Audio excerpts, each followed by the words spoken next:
Let's start today's lecture. So, in today's lecture, we are going to discuss about the multi-point fuel injection system. It's also called the MPFI system. Generally, this MPFI system is used into the fuel injection system of SI engine, जहां हम लोग आज के time पे carburettor को replace करके किसका use कर रहे हैं, हम यूज कर रहे हैं किसका, इंजेक्टर का। ठीक है, तो वहीं पर हम लोग किसका यूज करते हैं, multi point fuel injection system का यूज करते हैं। आज जब हम लोग ऑटोमेशन के बारे में बात करते हैं तो हमारे पास में एक यूनिट होती है, उसको हम ईसीएम या ईसीयू कहते हैं, that is electronic control unit या फिर इलेक्ट्रॉनिक कंट्रोल मॉड्यूल। ये इलेक्ट्रॉनिक कंट्रोल मॉड्यूल क्या करता है कि हमारे पास डिफरेंट डिफरेंट टाइप के सेंसर्स होते हैं, उन सेंसर्स को सेंस करके इस फ्यूल की सप्लाई को कंट्रोल करता है। So basically MPFI engine got this name because of the reason that each cylinder is having a fuel injector installed near them। और इसके साथ साथ में क्या लगा होता है, हमारे पास में एयर फिल्टर लगा होता है जो कि क्या करता है, एयर और फ्यूल दोनों को कहाँ सप्लाई करता है, हमारे सिलेंडर के अंदर सप्लाई करता है।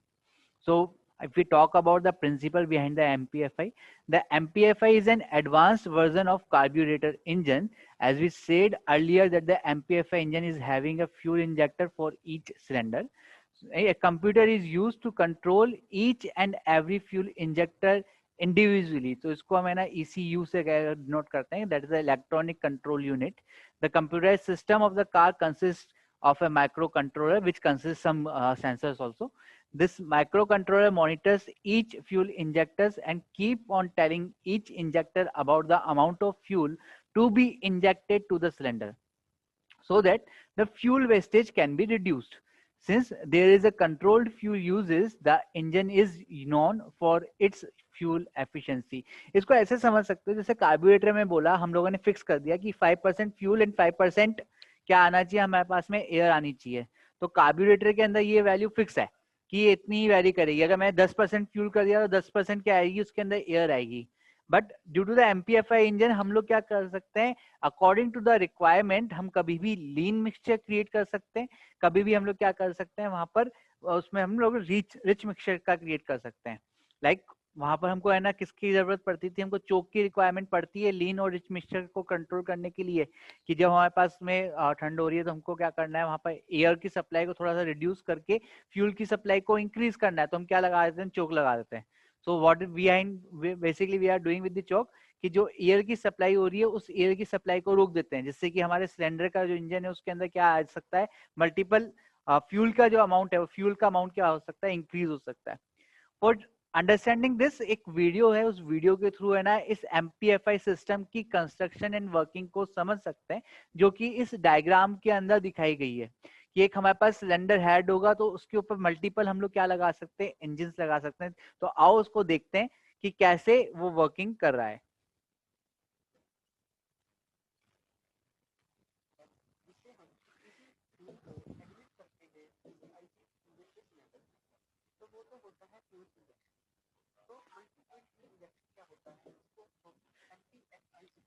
So it is about the MPFI system.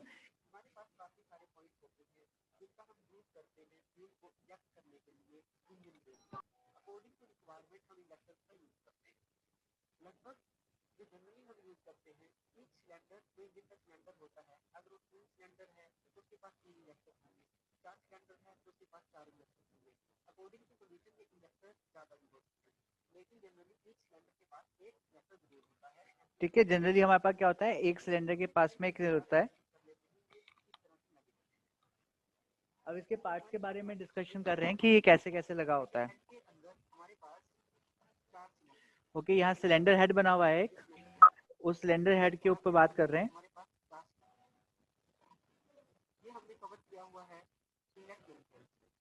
Okay, तो यहाँ पर सबसे पहले ये जो बताया गया है ये क्या है, इनलेट मैनिफोल्ड बताया गया है। इनलेट मैनिफोल्ड के ऊपर यहाँ पर ये वॉल्व, इनलेट वॉल्व या फिर इनलेट इंटेक वॉल्व को हम लोगों ने बताया हुआ है कि ये कैसे हमारे इनलेट वॉल्व और इंटेक वॉल्व कनेक्ट हो रहे हैं। ठीक है, यहाँ पर इसके साथ में हम लोगों ने क्या लगा दिए हैं, इंजेक्टर्स लगा दिए हैं, जो कि किसको दिखा रहे हैं, इसके अंदर फ्यूल को इंजेक्ट करने वाली वैल्यूज को शो कर रहे हैं कि कैसे हमारा फ्यूल यहाँ पर इंजेक्ट हो सकता है।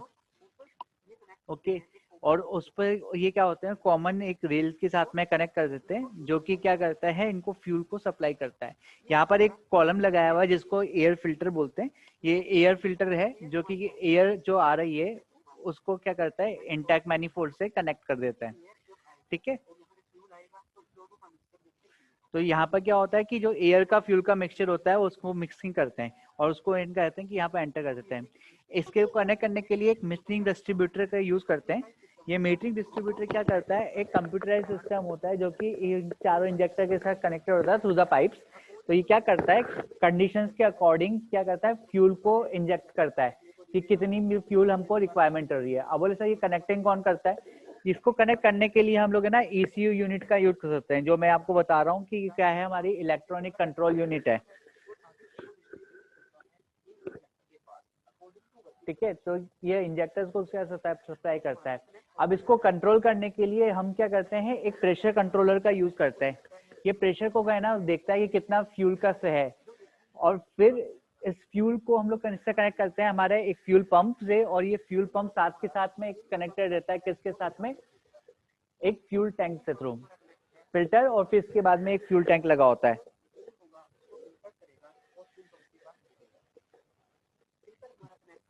ठीक है, और साथ के साथ हम क्या करते हैं, ये जो प्रेशर कंट्रोलर है ना, इसको किससे कनेक्ट कर देते हैं, फ्यूल टैंक से कनेक्ट करते हैं।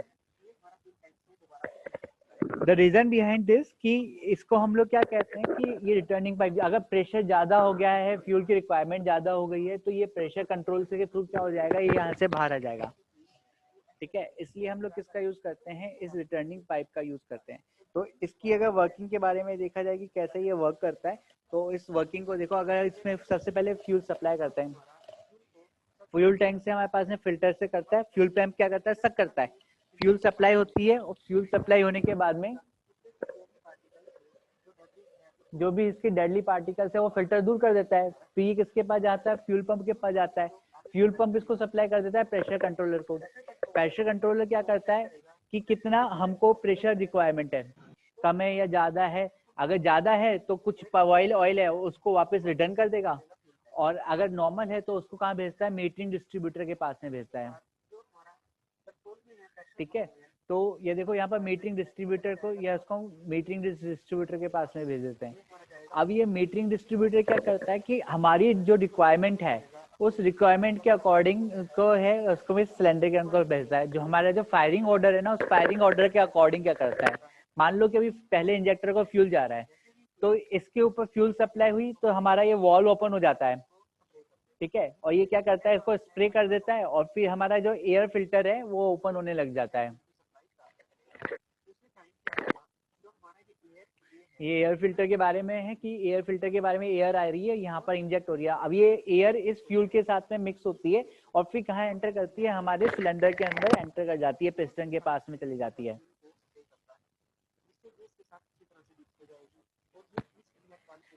ठीक है, तो ये इनलेट वाल्व के थ्रू क्या करती है, इंजन के थ्रू चली जाती है, फिर उस फायरिंग ऑर्डर के अकॉर्डिंग क्या करता है, ये फायर हो जाता है।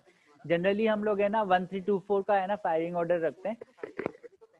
ठीक है, तो ये ऐसा, ये पहला है। इसी टाइप से हम लोग है ना सेकंड वाले के पास में जाता है, इसी टाइप से थर्ड वाले के पास जाता है, और थर्ड से फोर्थ वाले के पास में जाता है।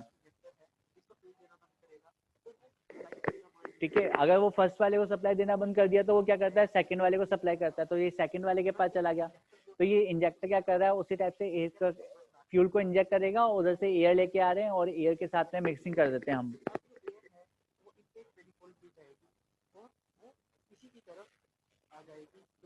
ठीक है, तो ये इस टाइप से है ना, ये सेकंड इंजेक्टर के साथ में क्या हो जाता है, मिक्स हो जाता है। और मिक्स होने के बाद में है ना फायरिंग ऑर्डर के अकॉर्डिंग हम लोग करते हैं, इसको मिक्स करते हैं। ठीक है, ललित 2 सेकंड अभी करते हैं इसको बात इस बारे में। ठीक है, इससे होता क्या है कि हमारे फ्यूल की सिस्टम की एफिशिएंसी इंक्रीज होती है और फ्यूल की सप्लाई को रोकते हैं। एज पहले सेकंड थर्ड फोर्थ सबके अंदर हम लोग क्या करते हैं, इसमें बात करते हैं कि तीसरे सिलेंडर में कैसे बात करते हैं, फोर्थ सिलेंडर के अंदर कैसे जा रहा है। तो ये उस मीटिंग डिस्ट्रीब्यूटर को कनेक्ट करता है। Okay,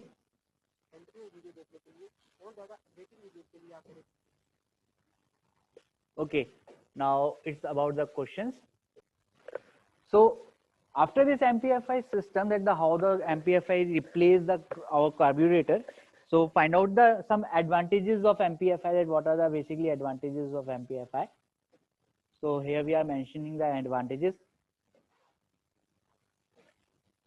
So first advantage is that the each cylinder or the air fuel mixing chamber is supplied with the precise and uniform quantity of the air fuel mixture.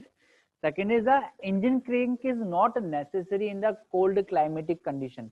कि जो हमारी है ना cold climatic conditions होती थी जिसके अंदर हमारे पास जो ऐसा इंजन है वो जाम हो जाता था, फिर हम क्या करते थे, चौक लगाते थे, तो उसको है ना क्या कर सकते हैं हम यहाँ पर प्रिवेंट कर सकते हैं. So on the MPFI system, our engine response as well, that the good engine response to the throttle applied, accurate supply of the air fuel mixture. Again I am repeating my words. If you are using the carburetor, वो आपने ना वहां पर fix कर दिया using the condition कि मेरे पास 5% air आए और क्या आ रही है 5% फ्यूल आ रही है, इफ एग्जाम्पल हो ये, तो अगर आप एयर की सप्लाई को कितना लेके चल जाओगे, 10% लेकर चल जाओगे, तो फ्यूल की सप्लाई भी इंक्रीज होगी, कितनी हो जाएगी, 10% हो जाएगी. मतलब ये डिपेंड कर रहा है on the ratio which we are deciding on the designing of carburettor. But in the MPFI system we have the electronic control units which are deciding the supply, कि कितनी सप्लाई हमारे पास में जानी चाहिए. That's why it's response to the throttle applied, कि कितना हमारा throttle valve change हो रहा है, और थ्रोटल वॉल्व के अकॉर्डिंग हम क्या कर रहे हैं, इस इंजन रिस्पॉन्स को कंट्रोल करके चल रहे हैं. Okay, so next is the ECM technique is used to control the engine. The ECM is electronic control module, जिसको हम ECU भी बोलते हैं sometime, that the electronic control unit. Okay, so high efficiency, high fuel efficiency और mileage. Fuel efficiency और mileage high क्यों मिल रहा है, क्योंकि जैसे जैसे हमारा लोड चेंज हो रहा है और हमारी रिक्वायरमेंट चेंज हो रही है, उसके अकॉर्डिंग हम क्या कर रहे हैं, इसकी वैल्यूज को भी चेंजेस कर पा रहे हैं. ओके, सो फॉर दिस हम लोग क्या करते हैं, कुछ पंप इंजेक्टर्स का यूज कर रहे हैं. सो इन दिस डायग्राम आपको है ना कुछ पंप इंजेक्टर्स के बारे में बता रखा है कि all inline fuel injector pumps have a plunger and barrel assembly for each cylinder. As the name implies, this comprises the pump barrel and the corresponding plunger. The plunger and barrel assemblies are arranged in line. That's why it's called the inline fuel injection system. And plunger lift cannot be varied. Okay, so for this pump injection system, we are using the different type of the technology like control sleeve in line fuel injection pump, distributor fuel injection pump. P is standard in the line fuel injection pump. For the starting of the fuel delivery is defined by the inlet port, which is closed by the plunger stoppage. The delivery quantity is determined by the second inlet port being opened by the helix, which is diagonally mechanical into the plunger. फिर ये pump injector कैसे work करता है, उस pump injector work के बारे में बताया हुआ है कि है ना, इसके लिए एक हम सिस्टम यूज करते हैं, that's called the UPS system. ये यूपीएस सिस्टम क्या करता है, it is a modular high pressure injection system similar to the UIS. The UPS system features one UPS plunger, एक UPS plunger होता है, and injection pump for the each engine cylinder. In India, Bosch is the leading company which is generated the plunger. इसका मैं नागपुर का एक plant है, वो क्या करता है, इसके ऊपर वर्किंग करता है कि किस टाइप से ये हमारे पास में ये प्लंजर क्रिएट करके देता है. ओके, फिर हमारे पास में आता है ignition system. That's another part of our IC engine, that how we ignite the diesel engine or the spark SI engine. For the spark ignition system, we are using the battery ignition and the magneto ignition. Diesel engine के अंदर ऐसी कोई requirement हमारे पास generate होती नहीं है कि spark के लिए. क्यों इसके लिए हमको इग्निशन सिस्टम की रिक्वायरमेंट होती है, क्योंकि we have to produce a spark. That spark is produced about 10,000 to 20,000 volt. अब इसको किस टाइप से स्टडी करते हैं. For the ignition system it is design to produce a spark. It is designed to produce a spark to each cylinder at the right time. When the right time is defined as the ignition timing. Okay, so this system has to ensure that the spark timing must change with engine load and speed a very high voltage, that is approximate 10,000 to 20,000 voltage, to jump a spark from a point to the another point. Now, so it's produced to fire the spark plug.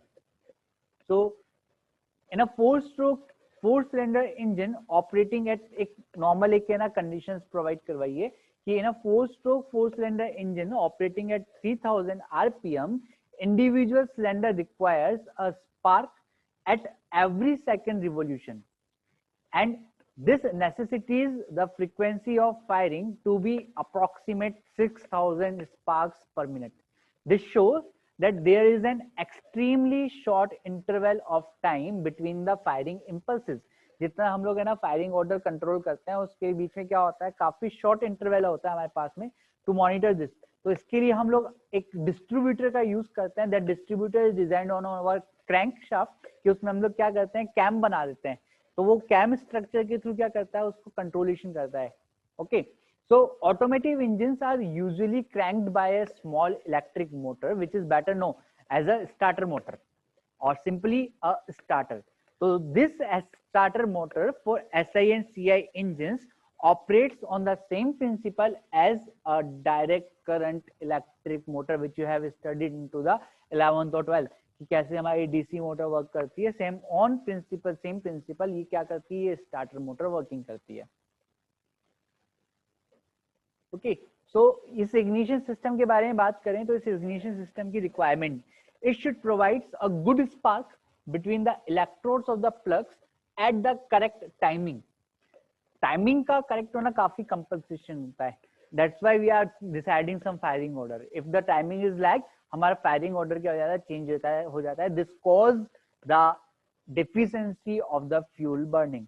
सो उसकी वजह से क्या होता है, हमारे engine में कुछ problems generate होने लगती है. The duration of the spark must be long enough with sufficient energy to ensure that ignition of the mixture has a high chance of occurring. The system must distribute